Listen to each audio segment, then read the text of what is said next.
Oke, kita sudah live ya, Bapak Ibu, untuk di kelas pasti hari ini. Sebentar.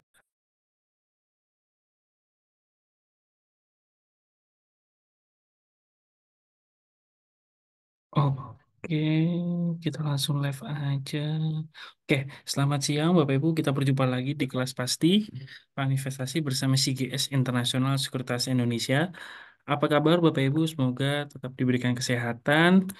Materi kita pada siang hari ini sangat menarik sekali untuk kita bahas, yaitu adalah mimpi besar putuk asi nyata. Investasi saham bisa jadi awalmu. Jadi, eh, kalau kita pengen menjadi financial freedom atau mempunyai passive income gitu ya, mungkin itu salah satu mimpi-mimpi kita gitu ya. Nah, salah satunya alternatifnya adalah mungkin dari investasi saham seperti itu. Nah, nanti itu akan dijelaskan oleh Mbak Sharon di sesi pertama, dan nanti Bapak Ibu bisa langsung ditanyakan saja di kolom Q&A untuk materi pada siang hari ini. Nah, untuk itu, mungkin saya mau perkenalkan diri terlebih dahulu. Perkenalkan, nama saya Wisnu Adikumara dari CGS Internasional Sekuritas Indonesia yang akan membahas dari iTrade. Jadi kita matengin dulu nih konsepnya. Kita mau tahu investasi saham itu seperti apa, detailnya apa, dan nanti kita juga bisa belajar bareng bagaimana cara menggunakan aplikasi dari iTrade. Nah, sebelum masuk ke sesinya Mbak Sharon, mungkin saya pengen nampilin dulu nih untuk website resmi kita yang Bapak Ibu tentunya bisa akses secara mudah dari smartphone maupun dari laptop. Nah, ini adalah website resmi kita, dan untuk pembuka rekening tentunya bisa langsung klik register di sini. Nah, di sini pembukaan rekeningnya secara online ya, jadi bisa dijangkau dimanapun, kapanpun, dan prosesnya kurang lebih 1 hari ya. Jadi pastikan aja untuk Bapak Ibu dalam proses pembukaan rekening ini datanya sesuai, dan nanti juga akan ada informasi jika ada kesalahan data atau tidak sesuai, nanti akan dihubungi by email. Nah, proses pembukaan rekening ini juga bisa dibantu oleh tim CS kita. Jadi kalau mau buka rekening bisa tanya aja langsung melalui email di jk.cso@cgsi.com atau melalui WhatsApp di 0815 1180 4883. Jadi bisa langsung aja diskusi, bisa langsung tanya-tanya langsung. Dan untuk memulai pembuka rekening, pastikan menggunakan alamat email yang aktif. Lalu password dan konfirmasi password pastikan sesuai dengan persyaratannya. Jadi syaratnya adalah masukkan password minimal 8 karakter, ada huruf besar satu dan ada angka. Jadi tidak perlu seperti eh, apa namanya, lambang atau logo khusus gitu ya di pembuatan password ini, dan nanti bisa langsung register, dan nanti juga akan ada informasi melalui email tersebut. Oke, itu aja. Kita mungkin langsung masuk ke sesi Mbak Sharon. Mbak Sharon sudah ready. Oke, Mbak Sharon, waktu dan tempat dipersilakan. Oke, Mas Wisnu, terima kasih banyak. Selamat siang, Bapak Ibu semua. Kita ketemu lagi ya di kelas hari ini. Nah, kita mau ngomongin itu mungkin tentang basic investing ya hari ini. Nah, mungkin saya izin perkenalan diri dulu sambil saya izin share screen ya. Jadi perkenalkan Bapak Ibu, nama saya Sharon Natasha selaku Retail Research Analyst dari CGS International Sekuritas Indonesia. Nah, siang hari ini kita mau belajar bareng-bareng nih ya. Kita mau ngobrol nih tentang investasi saham ya. Yang mungkin ini bisa jadi sebuah langkah awal ketika kita mau mencapai mimpi besar kita nih yang biasanya berkaitan dengan finansial. Nah, mungkin udah terlihat ya kalau untuk dari share screen-nya. Nah, mungkin sebelum kita masuk lebih dalam nih tentang dari investasi saham ini sendiri, nah mungkin kita masuk ke awal dulu nih ya. Mau make sure dulu nih saya. Jadi pasti Bapak Ibu semua udah punya kan ya plan atau mungkin keinginan gitu yang berhubungan dengan keuangan. Entah mungkin pengen punya rumah, pengen simple kayak nonton konser atau liburan ke luar negeri, menikah, atau mungkin raih pendidikan tapi di luar negeri. Kita tahu kalau semuanya itu perlu yang namanya uang ya. Nah, keuangan ini menjadi sebuah hal yang sangat kompleks tapi sangat esensial dalam kehidupan kita sehari-hari. Nah, mungkin kalau kita ngomongin gimana ya caranya biar kita bisa mencapai apa yang kita mau di saat kita itu perlu yang namanya uang. Mungkin yang pertama kita bisa kerja. Nah, kalau kerja, biasanya kan dari dulu pasti kita suka dibilangin kalau menabung itu pangkal kaya. Nah, sebenarnya selain menabung itu ada hal yang sama-sama baik, cuma bahkan lebih bermanfaat nih untuk kita, yaitu investasi namanya. Nah, banyak yang bilang kalau nabung sama investasi itu sama. Padahal sebenarnya beda, meskipun nampaknya itu mirip. Jadi kalau nabung itu kita kan cuma sisihin uang dari misalkan pendapatan kita tiap bulan. Nah, uangnya itu nggak bertumbuh, kita bisa taruh di celengan atau mungkin kita simply taruh aja di bank. Tapi kalau kita taruh di bank nggak diapa-apain, justru kita malah kepotong kan, ada biaya admin, terus ada pajak juga. Meskipun kita nggak naruh deposito atau apapun, tapi tetap ada pajaknya ya kalau kita menabung di bank. Nah, sementara kalau investasi, itu sebenarnya kita menyisihkan uang juga nih, mirip kayak menabung. Tapi kita taruh, kita beliin di suatu aset. Nah, dengan harapan nanti aset yang kita beli ini akan bertumbuh. Jadi seiring dengan asetnya bertumbuh, uang kita pun juga bertumbuh. Nah, itu ya. Jadi bedanya itu. Kalau diperhatiin dari gambarnya, itu mungkin sama-sama tuh kita nampung uang. Nah, tapi bedanya kita menampungnya di mana nih? Di satu tempat itu uangnya bertumbuh, tapi satu lagi uangnya itu tuh stagnan malah bisa berkurang. Kurang lebih tuh gitu. Jadi emang serupa ya, tapi sebenarnya beda. Nah, kenapa ya kok investasi itu penting? Sebenarnya investasi itu sama-sama kita perlu menyisihkan uang kita um, untuk mencapai apa yang kita mau ya, mirip kayak yang namanya menabung. Tapi bedanya memang balik lagi, itu kita nggak simply ditaruh doang, tapi kita itu harus pindahin ke aset yang akan bertumbuh. Jadi ibaratnya itu ada nilai plusnya. Kemudian kita jadi memiliki cadangan nih secara finansial.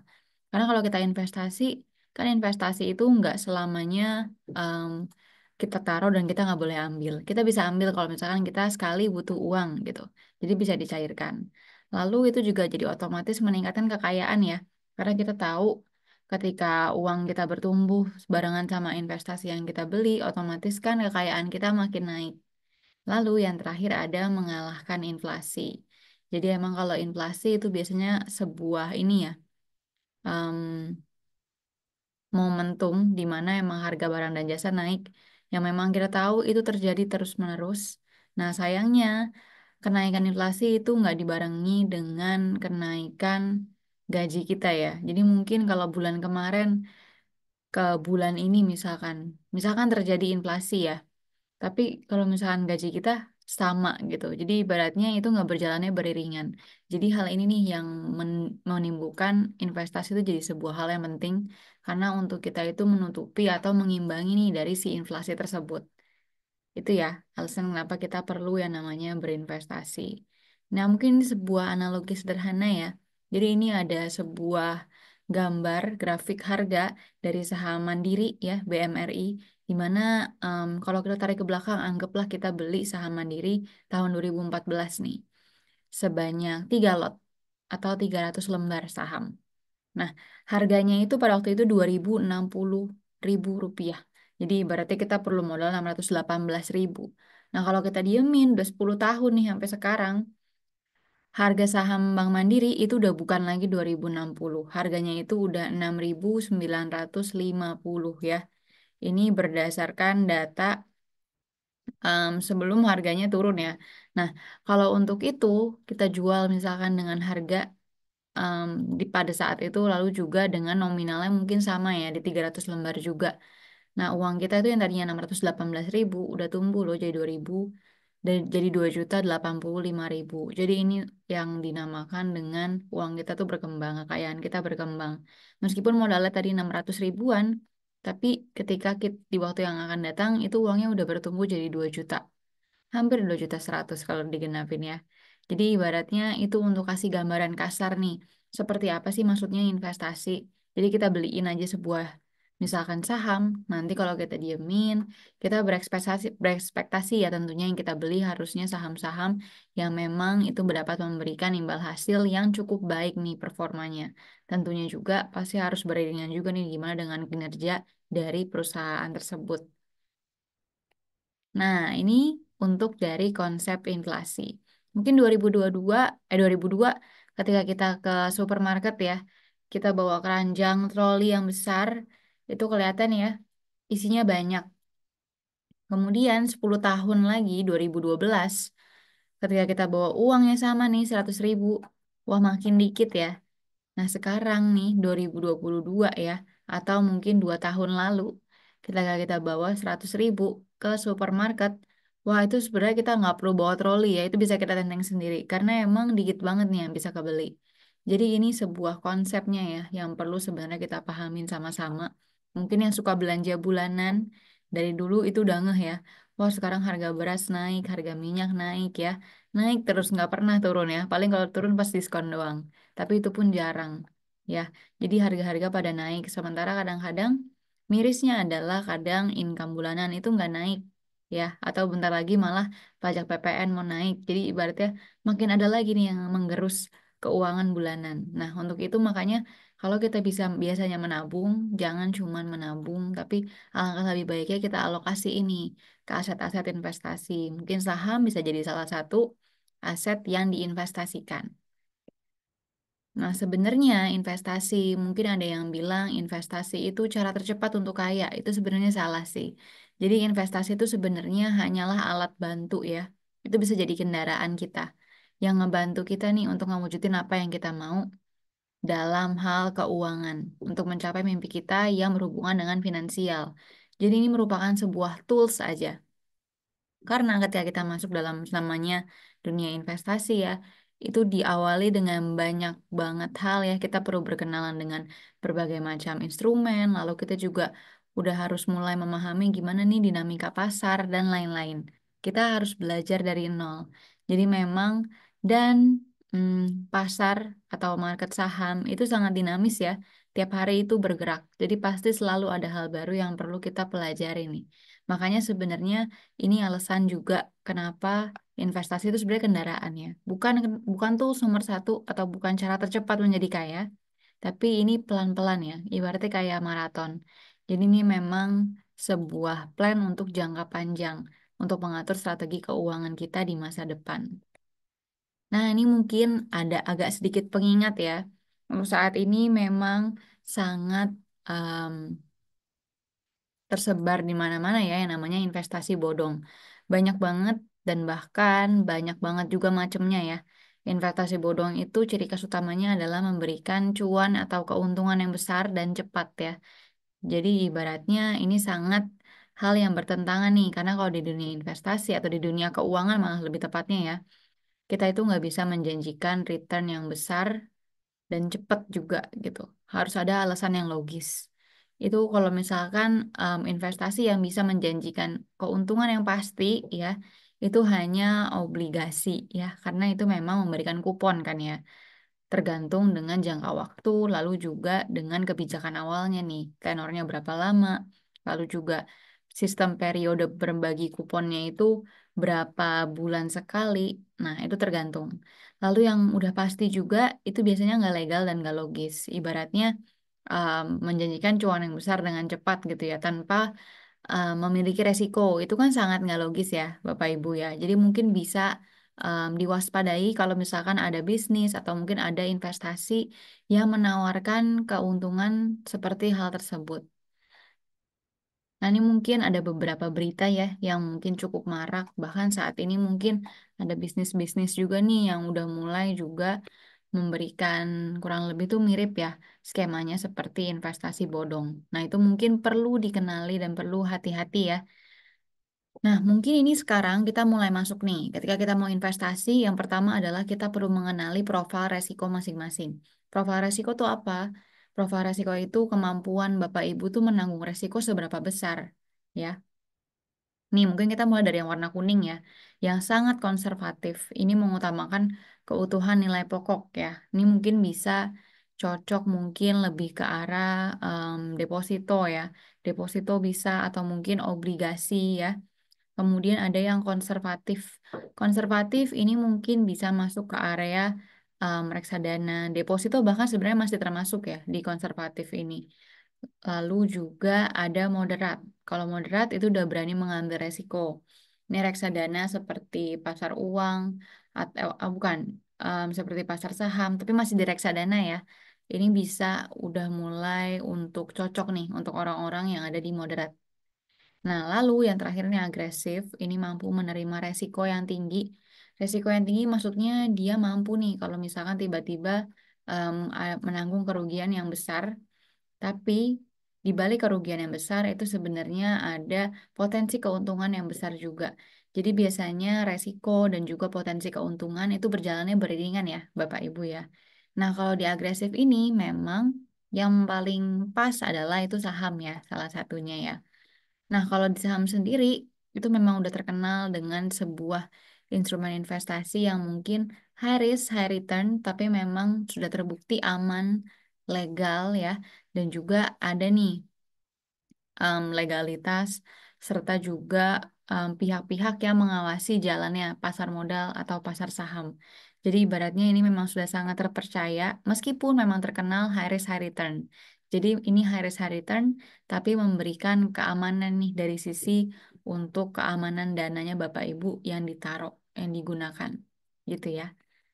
Nah, ini mungkin kita mau kenalan sama pasar modal. Jadi kalau Bapak Ibu udah tahu pasar saham, nah pasar saham itu ada yang memfasilitasi nih di pasar modal ya.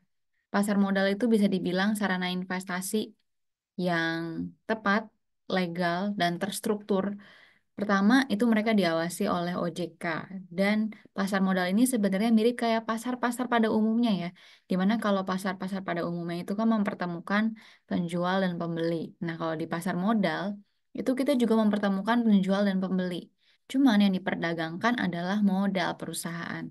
Jadi, di sini ada dua pihak. Ada investor, lalu juga ada perusahaan. Nah, perusahaan ini adalah pihak yang membutuhkan dana. Dia perlu dana nih biar perusahaannya itu bisa beroperasi dengan baik, biar dia bisa ekspansi usahanya agar makin besar. Jadi nanti bisa kasih mereka pendapatan serta laba yang lebih tinggi.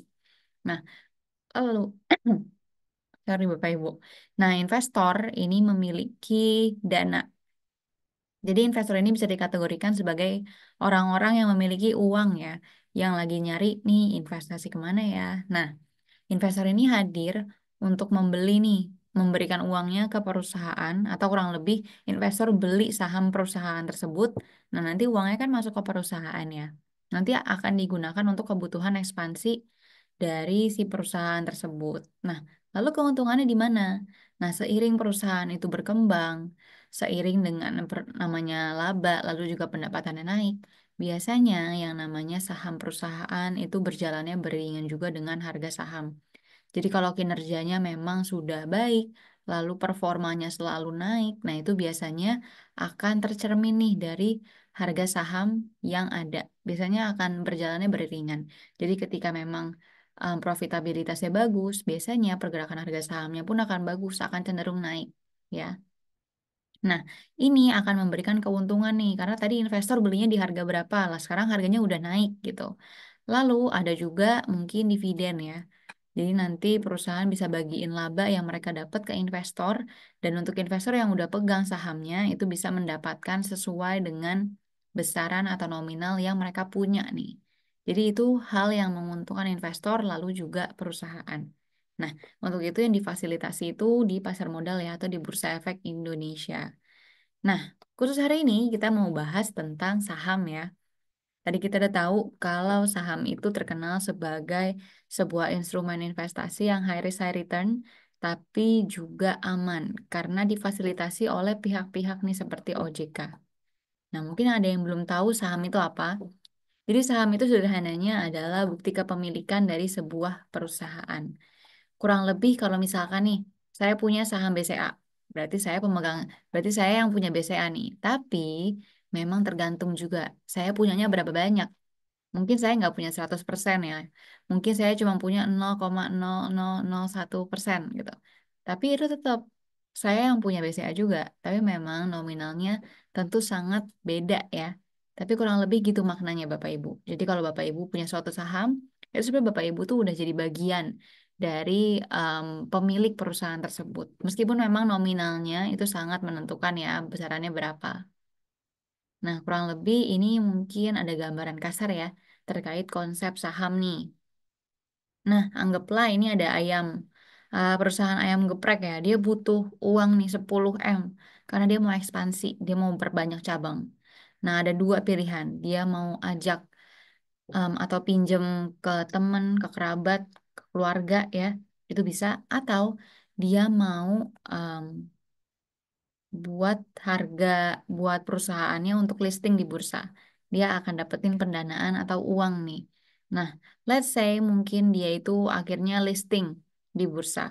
Nah, otomatis dia dapat apa? Dia dapat em, uang yang dia butuh tadi 10 M. Nah, sebagai gantinya mungkin memang untuk dari kepemilikan yang punya dari ayam geprek ini, awalnya ownernya itu mungkin akan kurang nih. Karena mungkin 20% dia jual nih untuk ke investor-investor di pasar modal. Nah, sisanya berarti yang tadinya dia punya 100% jadi cuma 80% karena sisanya itu dipunyain ke yang lain. Tapi keuntungannya adalah dia dapetin modal 10 M nih tambahan. Nah, atau mungkin kalau misalkan dia mau pinjem ke kerabat bisa. Kepemilikannya dia tetap 100%, cuma dia dapat uang tambahan. Tapi kan nanti pasti ada yang namanya bagi hasil dan lain-lain kan. Nah, dari dua hal ini sebenarnya tujuannya satu. Dia butuh uang untuk ekspansi agar keuntungan atau profitnya dia dari perusahaan si ayam geprek pedas ini bisa naik, bisa nambah, bisa bertumbuh. Nah, jadi ibaratnya keuntungannya itu untuk si owner itu balik lagi. Nah, jadi emang tujuan dari pendanaan itu adalah untuk memperbesar kapabilitas dari sebuah perusahaan ya. Nah, mungkin ada pertanyaan, lo kenapa investasi saham? Kan kalau di pasar modal instrumen investasinya banyak. Ada reksadana, ada obligasi, ya, dan lain-lain. Kenapa cuman investasi saham gitu yang direkomendasikan? Karena yang pertama itu memang ya, kalau di pasar modal itu memang regulasinya udah jelas dan logis. Diawasin OJK, lalu juga bursa, ada banyak banget peraturan yang perlu ditaatin ya, agar sahamnya itu bisa tetap diperjualbelikan di bursa. Lalu juga ada KSE, ada ID Clear, ada banyak pihak yang mengawasi agar perdagangan atau transaksi saham itu bisa berjalan baik ya, dan juga em, nggak ada yang melanggar dari sisi legalitas. Lalu yang kedua, aksesnya memang mudah nih. Sekarang semuanya pakai gadget ya, nggak harus pakai laptop, bisa sesimpel kita cuman geser-geser screen kita di HP itu bisa. Lalu yang ketiga itu memang terjangkau. Memang tergantung dari berapa harga saham yang kita mau beli. Tapi memang modalnya untuk kita investasi saham itu udah sangat jauh lebih murah dibandingkan beberapa puluh tahun yang lalu ya. Dulu modalnya itu besar Bapak Ibu, perlu beberapa puluh juta. Sekarang 100 ribu aja udah bisa ya. Nah, lalu ini memang terkenal dengan sebuah instrumen yang aman, tapi memberikan memang potensi return yang tinggi. Tapi ingat, aman bukan berarti nggak akan ngasih kerugian, ya. Resiko tetap ada, cuman memang udah terpercaya nih, karena memang banyak banget orang yang udah pernah untung, banyak banget juga, tapi orang-orang yang memang udah belajar karena pernah ngerasain yang namanya kerugian di pasar saham. Lalu yang kelima, ini yang paling menyenangkan nih, informasi yang transparan. Jadi beda nih, kalau mungkin Bapak Ibu udah kerja atau Bapak Ibu mungkin sempat magang lah ya di sebuah perusahaan. Misalkan Bapak Ibu di bagian finance-nya nih. Tapi kan bagian finance nggak semuanya itu boleh lihat laporan keuangan dari perusahaan tempat Bapak Ibu kerja kan. Nah, menyenangkannya adalah kalau Bapak Ibu udah jadi investor atau belum, Bapak Ibu itu bisa ngeliat loh informasi terkait mungkin kinerja dari laporan keuangan dari sebuah perusahaan, tapi pastiin yang udah listing di bursa ya. Itu semuanya tersedia di website perusahaan, jadi Bapak Ibu bisa akses. Jadi Bapak Ibu tuh akan sangat em, mendapatkan informasi yang sangat luas ya terkait dengan investasi saham dari saham yang Bapak Ibu beli tadi. Jadi ini jadi sebuah keterbukaan informasi yang jadi sumber keuntungan juga untuk investor ya, untuk memperkirakan ke depannya akan investasi atau enggak, dan kira-kira kinerjanya ke depannya akan bagus atau enggak. Nah, itu alasan kenapa investasi saham itu menarik. Nah, ini mungkin tadi udah sempat dibahas ya. Kalau investasi saham, keuntungannya itu ada dua, capital gain sama dividen. Ya, bisa dari selisih keuntungan dari jual dan beli, atau mungkin kalau dari dividen berarti dari laba yang dibagiin ke investor. Nah, sementara kalau untuk resiko, itu memang ada tiga. Yang pertama ada delisting. Delisting itu ketika em, saham itu jadinya nggak diperjualbelikan lagi di bursa. Nah, mungkin ada yang bahaya nih. Yang bahaya adalah yang forced delisting. Ini biasanya karena dia melanggar perseroan atau perusahaan melanggar sebuah peraturan ya. Akhirnya dipaksa untuk delisting atau nggak boleh lagi memperjualbelikan sahamnya di bursa. Lalu ada juga yang volunteer delisting nih. Kalau volunteer delisting ini memang keinginan dari perseroan sendiri, keinginan dari perusahaan sendiri. Nah, kenapa positif? Nah, biasanya kalau udah volunteer delisting, nah biasanya cenderung harga sahamnya tuh suka naik nih. Sedangkan kalau yang forced delisting itu biasanya cenderung harga sahamnya itu turun. Itu kenapa menguntungkan dan merugikan. Lalu ada market risk yang kedua. Nah, kalau di market risk itu memang ada potensi harga saham kan selalu bergerak ya, per detik aja selalu bergerak. Nah, ini bisa tiba-tiba kita untung, bisa tiba-tiba kita mungkin rugi, tapi mungkin harga sahamnya juga nanti akan naik lagi atau turun lagi. Jadi, fluktuatif Bapak Ibu, selalu naik turun. Nah, gimana di saat market fluktuatif seperti itu kita bisa mendapatkan keuntungan? Itu sisi challenging dan juga menariknya dari investasi saham. Nah, lalu mungkin yang ketiga nih ada pilot. Jadi kalau pilot ini perusahaannya itu bangkrut. Nah, selaku dari pemilik ya Bapak Ibu kalau punya sahamnya, nah ini otomatis Bapak Ibu tuh juga bertanggung jawab loh. Jadi Bapak Ibu tuh juga turut nih modalnya itu akan ketahan dulu nih. Yang diutamain mungkin adalah pihak-pihak yang punya utang, mungkin kayak pajak ya. Perusahaan yang udah pilot itu perlu tetap ngelunasin utang-utangnya. Pertama ke pemerintah. Lalu kalau misalkan dia punya obligasi itu perlu dilunasin. Lalu mungkin dia punya utang ke ini ya, dari sisi untuk dari utilitas dia harus bayar listrik, bayar bayar air, lalu juga bayar dari sisi gaji pegawai itu perlu dilunasin. Kalau ada sisanya itu baru ke pemegang saham. Loh, berarti rugi dong kalau kayak gitu ya, jadi pemegang saham. Nah, mungkin kedengarannya gitu ya, tapi Bapak Ibu tenang aja karena di bursa lalu juga OJK itu udah buat peraturan yang sedemikian banyaknya ya untuk ditaatin sama saham-saham atau perusahaan-perusahaan yang melistingkan sahamnya di Bursa Efek Indonesia. Jadi ibaratnya nanti ada istilahnya namanya suspensi perdagangan. Jadi untuk beberapa waktu sahamnya nggak bisa diperdagangkan dulu, nggak bisa diperjualbelikan sampai sebuah masalah atau mungkin sanksi dari OJK maupun dari bursa itu udah clear, udah selesai. Nah, biasanya saham itu juga perusahaan ya, nggak akan tiba-tiba bangkrut ya. Di sini itu yang namanya informasi, transparansi informasi kan terbuka. Udah otomatis sebelum mereka bangkrut pasti udah kecium duluan tuh sama yang namanya media-media, lalu juga analis-analis dari sekuritas itu pasti udah tahu duluan nih. Misalkan profitabilitasnya jelek, atau labanya turun terus, atau malah nggak pernah mencetak laba. Nah, itu kan jadi sebuah hal-hal yang perlu diperhatikan oleh investor. Dan pastinya kalau udah ada hal-hal itu terjadi, itu menjadi sebuah pertanda kalau oh saham yang seperti ini perlu dihindari, ya. Jadi memang sebenarnya kalau kita bilang aman, aman, tapi tetap ada resikonya ya. Cuma resikonya itu terminimalisir karena memang banyaknya transparansi informasi yang dibuka ke publik. Jadi ibaratnya investor itu terlindungi. Nah, mungkin ini sekedar em, info ya. Jadi kalau di analisa saham itu memang ada dua yang paling terkenal. Kita mau secara fundamental, kita lihat kinerjanya, atau mungkin kita cukup lihat teknikal dengan chart aja nih. Itu juga bisa. Jadi lebih ke arah momentum. Kapan ya kita mau jual, kapan kita mau beli. Sebenarnya kalau Bapak Ibu sadarin itu ada banyak banget ya saham-saham yang ada di sekitar kita nih. Bank itu ada banyak banget ya. Ada BCA, lalu juga ada BRI, BNI, CIMB Niaga.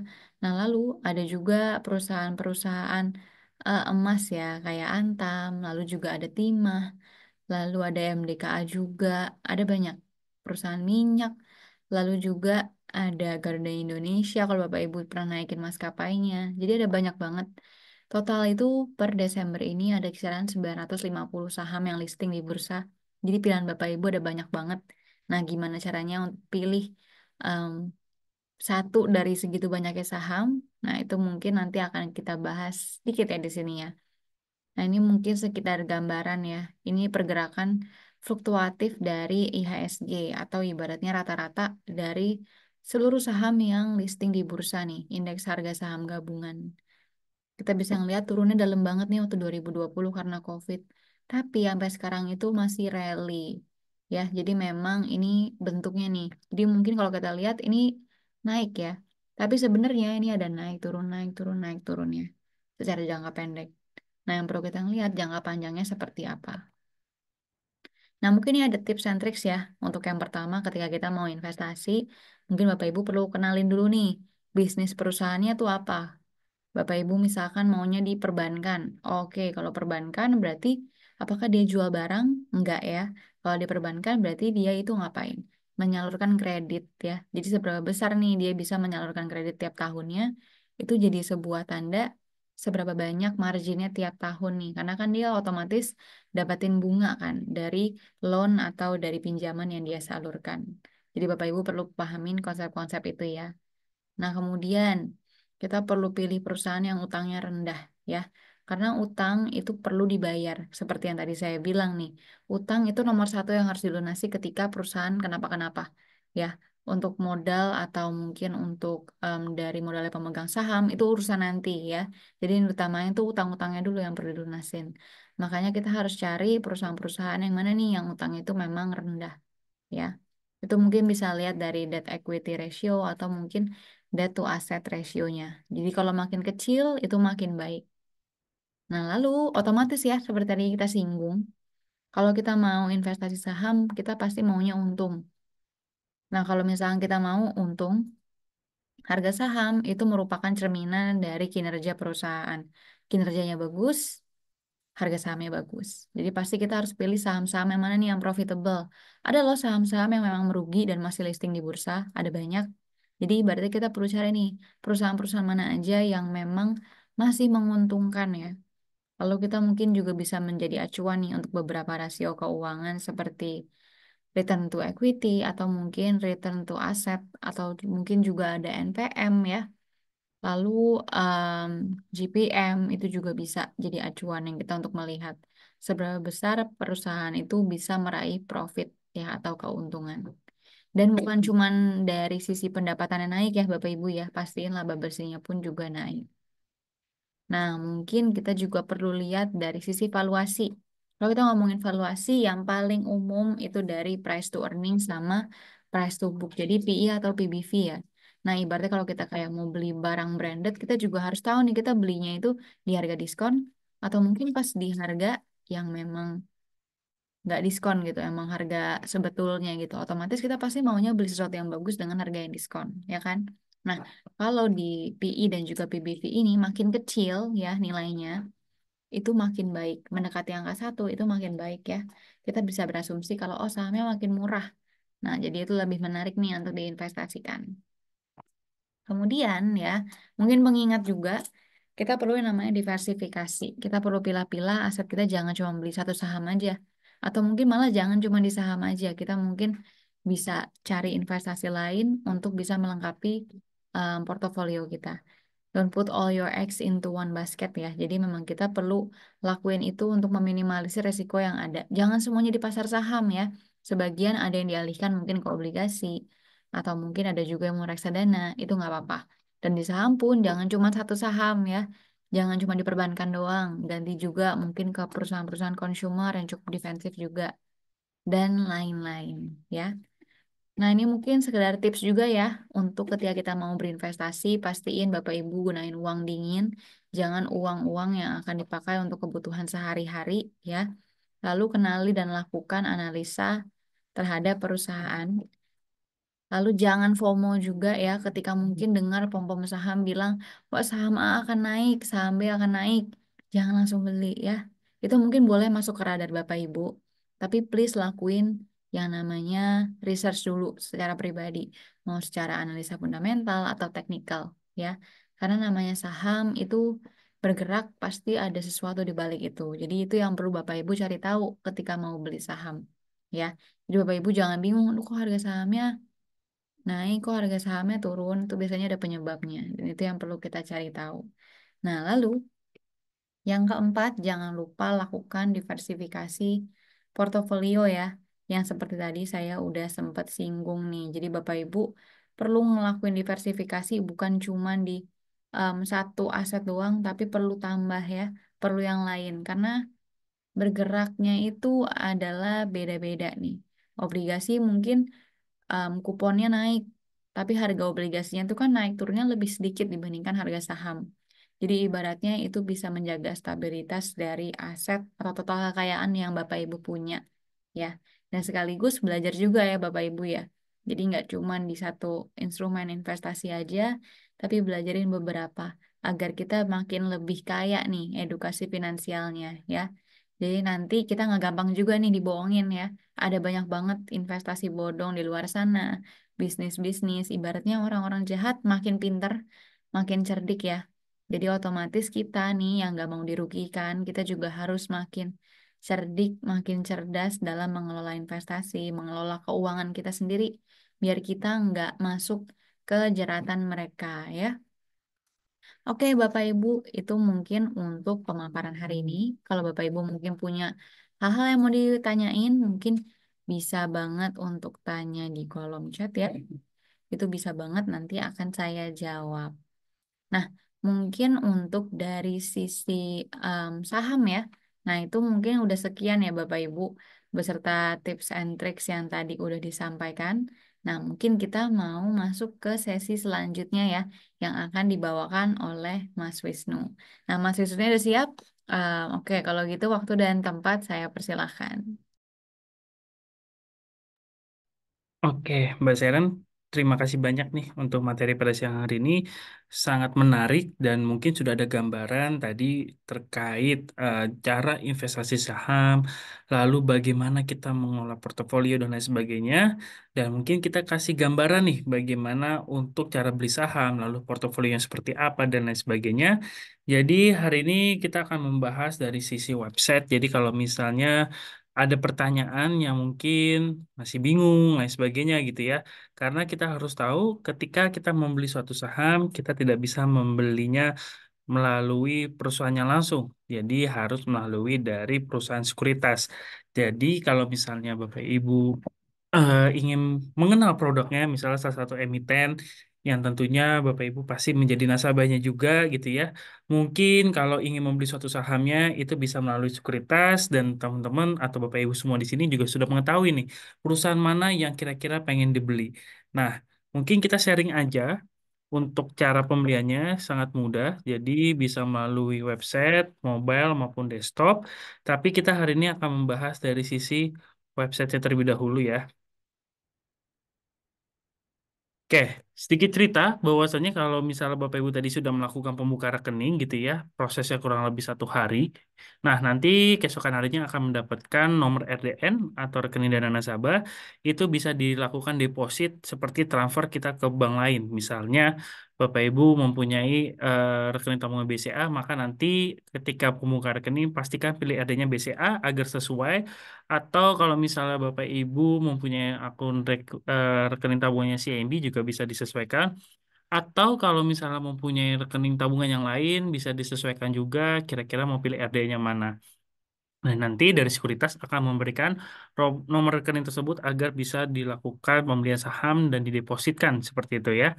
Nah, yang pertama di sini mungkin kita akses dulu website kita di CGS iTrade dan ini yang terbaru. Jadi kita coba login. Oke. Nah, di sini kita lihat ada beberapa menu yang ditampilkan. Mungkin mungkin mungkin saya akan jelaskan satu persatu. Yang pertama di sini ada chart IHSG hari ini gitu ya. Jadi kita menampilkan di menu awal. Yang kedua adalah buying power atau limit. Mungkin saya akan jelaskan di menu akan summary. Lalu di sini ada portfolio value. Jadi kalau misalnya kita punya portofolio dalam bentuk saham, dia akan menyesuaikan naik atau turunnya dari profit kita atau keuntungan kita atau kerugian kita. Dan ini adalah unrealized gain atau loss. Jadi ini adalah sudah di average kerugian kita ditambah dengan keuntungan kita bahwasannya ini adalah keuntungan secara final seperti itu ya. Kalau kita ingin menjual aset kita secara keseluruhan dalam bentuk saham. Di sini ada volume. Nah, ini pada hari ini volume ISG sekitar 12 ini ya, miliar atau triliun, lalu di sini ada value-nya, lalu ada frekuensinya. Berarti kalau frekuensi itu berapa kali saham tersebut ditransaksikan. Nah, kita geser di bawah, di sini ada menu Market Watch, atau mungkin di sini ada 4 order book yang kita bisa melakukan transaksi saham. Nah, di sini tentunya kita bisa merubah saham-saham yang ingin kita order. Seperti itu ya. Mungkin saya di sini sudah menyeting berapa saham. Mungkin misalnya saya mau ganti dari Unilever, misalnya saya mau ganti BBRI atau BMRI, Bank Mandiri, seperti itu ya. Atau kita pengen merubah BBRI yang menjadi Bridge gitu ya. Itu bisa disesuaikan. Nah, di sini juga kita banyak tampilan angka ya. Mungkin mungkin saya akan jelaskan satu persatu. Yang pertama di sini adalah kita contoh ambil saham bumi ya. Di sini adalah harga bumi saat ini gitu ya di harga 141. Lalu di sini ada harga open. Harga open tadi saham bumi di harga 148. Kalau kita lihat kita samakan dengan harga saat ini berarti bumi cenderung turun. Lalu harga tertinggi tadi bumi sempat menyentuh di harga 150 dan harga terendahnya tadi sempat menyentuh di harga 140. Dan harga penutupan kemarin bumi itu di harga 147. Nah, untuk base bid dan base offer ini sama dengan kayak di harga di sini ya, bid dan offer gitu ya. Jadi dia akan menyesuaikan ketika harga 141 itu naik gitu ya, menjadi offer, maka harga bidnya juga akan menyesuaikan menjadi harga 140. Jadi semakin naik gitu ya, maka bid dan offer ini akan berubah seperti itu. Nah, di sini ada lot ya. Jadi kalau kita lihat di sini antrian lotnya, nah ini adalah antrian lot untuk pembelian saham gitu ya. Jadi untuk minimum transaksi saham gitu ya atau pembelian saham itu adalah di satu lot. Berarti kalau misalnya ada 218 ribu kurang lebih itu berarti tinggal dikalikan 100. Jadi kalau satu lot itu adalah 100 lembar saham, tinggal dikalikan 100 seperti itu ya. Dan kalau misalnya kita antri di harga-harga bid gitu ya karena mungkin kita pengen mendapatkan harga yang lebih murah dibandingkan harga bumi saat ini gitu ya. Pasti ada yang namanya kita mengantri dulu atau kalau transaksi kita di order status itu adalah transaksi kita open. Seperti itu.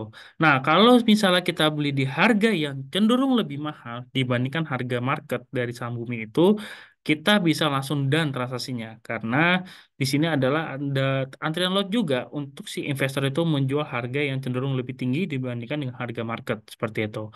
Nah, simulasinya adalah ketika Bapak Ibu ingin membeli di offer gitu ya, atau harga yang lebih tinggi, maka ketika si investor yang ingin menjual yang memiliki saham gitu ya. Sedangkan Bapak Ibu yang mungkin punya cash dalam RDN itu saling ketemu. Maka tetokannya seperti ini, maka kita bisa simpulkan adalah transaksi ini menjadi done. Seperti itu ya.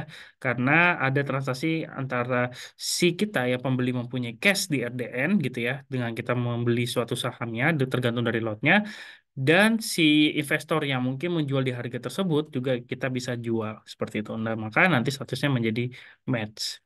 Nah, mungkin kita untuk simulasi yang lainnya bid over tuh sorry untuk order booknya juga sama aja ya sebenarnya mekanismenya sama. Mungkin saya cuma mencontohkan satu saham aja, tapi untuk mekanisme juga sama. Nah, di sini kita bisa melakukan aksi sell ataupun buy. Kalau misalnya kita sell, kita di sini bisa menjual dari saham yang kita miliki. Di sini juga ada tampilan untuk available lots-nya. Atau kalau misalnya kita ganti bukan bumi ya, misalnya bridge gitu ya. Atau kita punya saham Sido. Nah, kalau kita punya saham Sido di portofolio, maka nanti akan menyesuaikan jumlah lot yang kita miliki. Kita punyanya 2 lot di portofolio. Misalnya, oh saya mau jual 1 lot aja, itu bisa. Tapi kalau 1 lot ya pasti hanya cuman di default langsung 1 lot. Karena minimum untuk pembelian atau penjualan itu adalah di 1 lot. Seperti itu ya. Nah, kalau misalnya kita balik lagi, kita di sini mau jual, pastikan Bapak Ibu harus mengerti ada order tipe di sini. Nah, kalau market nanti akan dijual langsung di harga market Sido tersebut. Tapi kalau limit kita masih bisa merubah harganya. Misalnya, oh saya mau jual di harga 610 sebagai contoh ya. Saya pengen menjual lebih tinggi karena saya pengen mendapatkan take profit atau keuntungan yang lebih tinggi. Itu bisa. Nah, kalau market, karena Bapak Ibu membutuhkan dana tersebut untuk bisa ditransaksikan jual gitu ya, maka nanti sistem akan mendefault langsung di harga market tersebut. Nah, di sini juga ada good deal, di sini ada day dan session. Jadi kalau misalnya kita inputnya day, maka misalnya Bapak Ibu input dari pembuka market jam 9. Nah, transaksinya belum match nih. Nanti akan dijaga sampai penutupan market. Nah, ketika penutupan market kita transaksinya belum match gitu ya, atau belum done, maka status order kita menjadi expired. Dan mungkin kita harus menginputnya kembali di keesokan hari atau after market gitu ya. Jadi misalnya, oh saya tetap mau coba menjual di harga misalnya tadi 610 gitu ya. Karena saya belum done transaksinya. Kita bisa menginput di luar jam market. Nah, nanti besok paginya ketika Bapak Ibu mungkin banyak aktivitas, itu bisa sistem langsung mengirimkan ke order list untuk transaksi Bapak Ibu yang mungkin kemarin belum match seperti itu. Nah, di sini kita coba order ya. Misalnya di sini sell, misalnya saya mau jual di harga yang lebih tinggi ya. Oke, kita sell di sini. Nah, di sini PIN pun juga kita akan kirimkan bersamaan dengan password dan user ID tadi. Kita konfirmasi order di sini. Dan untuk melihat hasil order kita ada di order list ini. Oke, kita lihat saham Sido, tadi kita di harga 630 ya. Jadi memang masih harga jauh dibandingkan dengan harga market saat ini di Sido itu di 585. Maka status kita open. Nah, ini sebenarnya skemanya mirip ketika kita buy. Kalau misalnya kita mau cepat transaksinya match gitu ya. Ada perlu namanya negosiasi. Misalnya, oh yaudah saya dari 630 saya jual aja deh lebih murah. Misalnya di harga market saat ini atau di harga cenderung yang lebih murah. Maka transaksinya bisa langsung match seperti itu. Nah, caranya bagaimana kalau sudah terlanjur input gitu ya? Misalnya tadi di 630, selama status kita masih open, kita bisa merubahnya di harga yang kita inginkan. Misalnya tadi mau di harga 558, 585 gitu ya. Nah, itu tinggal bisa dirubah angkanya. Seperti itu. Atau kalau misal, oh saya nggak jadi jual Sido deh, saya mau cancel aja. Itu selama statusnya juga masih open, kita juga bisa melakukan withdraw transaksi. Nah, kalau sudah withdraw ini, nah, berarti transaksi kita sudah di cancel. Next, selanjutnya sini ada market watch. Jadi ini mungkin lebih detail ya dibandingkan dengan order book karena kita menampilkan dari deskripsi perusahaannya apa gitu ya. Lalu ada last trade-nya, last quantity gitu ya. Ada bid loss dan overload sama dengan di order book tadi. Terus lalu ada value-nya dan cash map itu adalah net buy dan net sell gitu ya. Jadi kita bisa mengukur net buy-nya berapa, net sell-nya berapa. Lalu kita bisa dapat informasi dari global market summary gitu ya. Jadi kita juga update untuk currency, harga currency maupun dari commodities gitu ya. Dan untuk heat map, kita juga udah siapkan untuk Bapak Ibu melihat dari performance dari beberapa sektor yang ditampilkan saat ini gitu ya. Dan kita juga bisa melihat kira-kira kalau dari sisi market cap, volume, frekuensi, mana yang lebih besar dari sisi sektornya, seperti itu. Nah, itu untuk market info. Nah, kalau kita bergeser sama tadi di menu trade itu ada one stop trading dan Bapak Ibu tentunya bisa melakukan transaksi juga di menu new order ini. Nah, di sini kita juga bisa memiliki watchlist atau my favorit saham-saham jagoan kita bisa ditaruh di sini. Kita sudah memiliki beberapa saham di sini, kita bisa mengurangi dengan klik di sini lalu remove simbol atau menambahkan. Misalnya saya menambahkan sahamnya Goto. Oke, kita bisa tambahkan di sini. Oke. Lalu kita juga ada informasi terkait spesial notasi. Nah, jadi kalau ingin membeli saham, lalu ada gambar loncengnya, itu perlu diperhatikan. Jadi untuk sebagai gambaran, Bapak Ibu, apakah ingin membeli saham tersebut atau tidak. Nah, spesial notasi itu tentunya bisa diakses melalui website bursa dengan keterangannya dan kodenya apa. Jadi bisa dicek aja di sini. Dan tentunya ini menjadi waspada atau misalnya menjadi gambaran ketika ingin membeli saham tersebut atau tidak. Nah, next mungkin kita bergeser di sini ada new order. Jadi kita bisa melakukan transaksi beli ataupun jual. Nah, kita jual bisa geser sini, lalu buy-nya juga bisa geser di sini, tergantung dari action kita. Seperti itu. Nah, kalau misalnya kita lihat di sini, kita sudah cancel gitu ya, kita bisa bikin berapa order ya. Jadi di sini ada open match dan lain sebagainya, ini akan ditampilkan semua. Seperti itu. Dan di sini juga ada order list dengan kita bisa memfilter berapa menu gitu ya. Misalnya saya menampilkan buy-nya aja deh semua, itu ditampilkan. Atau sell-nya semua, itu bisa ditampilkan. Atau kalau status, kita bisa menyesuaikan. Oh, saya menampilkan open-nya aja. Atau partial match. Kalau partial match itu berarti sebagian lot transaksi saham kita sudah match dan sebagainya belum gitu. Nah, misalnya sebagai contoh, gimana sih simulasinya? Coba kita pakai saham yang mungkin jumlah antrian lotnya sedikit gitu ya. Misalnya saham Zing. Nah, sebagai contoh ini saham Zing gitu ya. Misalnya Bapak Ibu ingin menjual, misalnya kita sudah memiliki 50 lot gitu ya. Saya mau jual di harga 15 deh. Saya mau dapetin uangnya. Ini sebagai contoh ya. Ini padahal spesial notasi gitu ya. Ada jam tertentu untuk kita melakukan transaksi. Tapi ini dianggap sebagai transaksi reguler yang biasa gitu ya. Nah, kalau misalnya di sini antrian lotnya 10 gitu ya dan kita input orderan 50, maka belum semuanya match. Karena yang hanya ready adalah 10 lot saja. Nah, sisanya 40 lotnya itu adalah belum match lotnya. Maka di sini nanti akan muncul partial match. Seperti itu. Oke, kita bergeser. Di sini ada portofolio. Nah, ini adalah aset kita ya dalam bentuk saham. Dan kita bisa melihat terperinci dari gain atau loss-nya dari setiap sahamnya. Atau sistem juga sudah mengakumulasi sama dengan di unrealized gain atau loss. Nah, perlu diingat adalah unrealized itu adalah belum sepenuhnya kita untung atau profit selama kita apa namanya, kita belum menjual saham tersebut. Nah, di sini dia akan bergerak gitu ya. Tadi kalau kita lihat di sini tadi kita hampir 1% keuntungannya. Nah, dia akan menyesuaikan dari keuntungan atau kerugian kita. Nah, kalau kita lihat di sini ada market value dengan cost value. Ini adalah modal kita ketika kita membeli secara keseluruhan sahamnya. Nah, market value itu adalah menyesuaikan dari keuntungan kita, seperti itu. Keuntungan ataupun kerugian. Kalau misalnya dari cost value dan market value-nya lebih rendah market value-nya, berarti kita bisa simpulkan adalah kita memiliki saham tersebut adalah rugi. Tapi kalau market value-nya lebih tinggi daripada cost value-nya, kita bisa simpulkan adalah dari keseluruhan saham yang kita miliki itu adalah bisa dikategorikan kita masih profit, seperti itu. Next, selanjutnya di sini ada account summary. Pertama ada buying power atau limit. Jadi ketika Bapak Ibu melakukan deposit awal sebesar 10 juta, dia akan dikalikan up to 3 kali seperti itu. Nah, itu gunanya buat apa? Ketika Bapak Ibu ingin membeli suatu saham, misalnya tadi kita udah deal ya, bahwasanya kita deposit 10 juta. Tapi Bapak Ibu ingin membeli saham ABCD, misalnya sebesar 11 juta atau 12 juta. Nah, limit ini sebenarnya bisa digunakan, tetapi tergantung dari kondisinya. Nah, kondisi seperti apa? Pertama yang dari haircut, gitu ya. Jadi ada potongan haircut, jadi sepenuhnya mungkin Bapak Ibu tidak bisa menggunakan full limit dari buying power ini untuk membeli suatu saham, seperti itu. Dan untuk limit ini tentunya perlu diperhatikan ketika penyelesaian transaksi itu di T plus 2.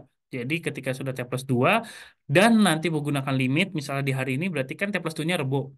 Nanti di current balance dan available balance dia akan minus. Misalnya kita pakai 1 juta. Jadi dia minus sebesar 1 juta.